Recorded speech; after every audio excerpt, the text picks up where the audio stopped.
யோவான் ஸ்நானன் வனாந்தரத்தில் அவர் கூப்பிடுகிற சத்தமாக ஜனங்களுடைய இருதயத்தை இயேசு கிறிஸ்துடைய வருகைக்கென்று அவர் ஆயத்தப்படுத்துகிறார்.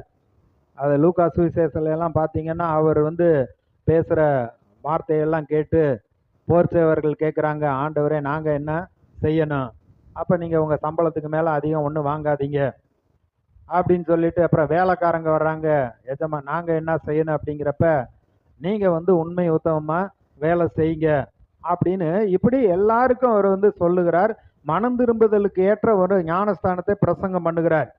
அப்படி பிரசங்கம் பண்ணுறப்ப மத்தேயு 3:8-9 மனம் திரும்புதலுக்கு ஏற்ற கனிகளை கொடுங்கள், ஆபிரகாம் எங்களுக்கு தகப்பன் என்று உங்களுக்குள்ளே சொல்லிக்கொள்ள நினையாதிருங்கள், தேவன் இந்த கல்லுகளினாலே ஆபிரகாமுக்கு பிள்ளைகளை உண்டு பண்ண வல்லவராய் இருக்கிறார் என்று உங்களுக்கு சொல்லுகிறேன்.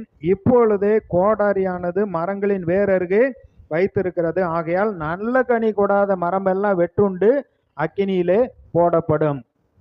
அப்ப நம்முடைய வாழ்க்கையில வசனத்தை கேட்கிறோம் அப்படின்னா, அவருடைய ஜீவன் நமக்குள்ள இருக்குதுன்னா, அந்த ஜீவன் மூலமாக நம்முடைய குணங்கள் மாற வேண்டும், பேச்சு மாற வேண்டும், கடவுள் மீது இருக்கக்கூடிய விசுவாசம் பெருக வேண்டும்.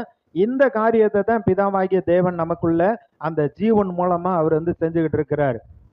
இங்க யோவான் ஸ்நானன் சொல்றாரு, வேறருகே கோடாலி வைக்கப்பட்டிருக்கிறது, நல்ல கனி கூடாத மரமெல்லாம் வெட்டுண்டு அக்கினியிலே போடப்படும்.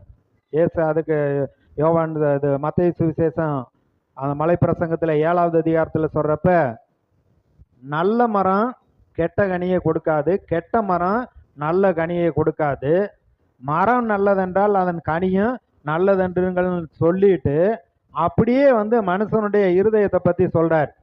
நல்ல மனுஷன் தன் இருதயத்திலிருந்து நல்ல வார்த்தைகளை எடுத்து சொல்றான், பொல்லாத மனுஷன் தன் பொல்லாத இருதயத்திலிருந்து பொல்லாதவைகளை எடுத்து காட்டுகிறான். அப்ப இருதயத்தின் நிறைவினால் வாய் பேசுங்கிறாரு. உன் வார்த்தையினாலே நீதிமான் என்று தீர்க்கப்படுவாய், உன் வார்த்தையினாலே குற்றவாளி என்று தீர்க்கப்படுவாய். அப்ப அது எல்லாமே பாருங்க, நம்முடைய குணத்திலையும் நம்முடைய வாழ்க்கையிலையும் இருக்கு.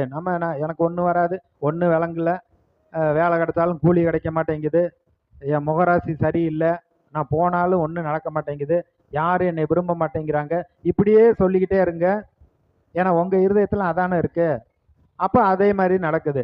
ஆனா அது நான் தேவனுடைய பிள்ளை, நீதிமானாக்கப்பட்டிருக்கிறேன், கர்த்தர் என் கூட இருக்கிறாரு, ஜனங்களுடைய கண்கள்ல எனக்கு தயவு கிடைக்க பண்ணுவாரு, நான் கைது செய்யற வேலையில எனக்கு ஆசீர்வாதத்தை கட்டளையிடுவாரு, எத்தனை வழி அடைச்சிருந்தாலும் அடுத்து எனக்கென்று ஒரு வாசலை ஆண்டவர் திறப்பாரு, திறந்த வானம் எனக்காக உண்டாயிருக்கும்.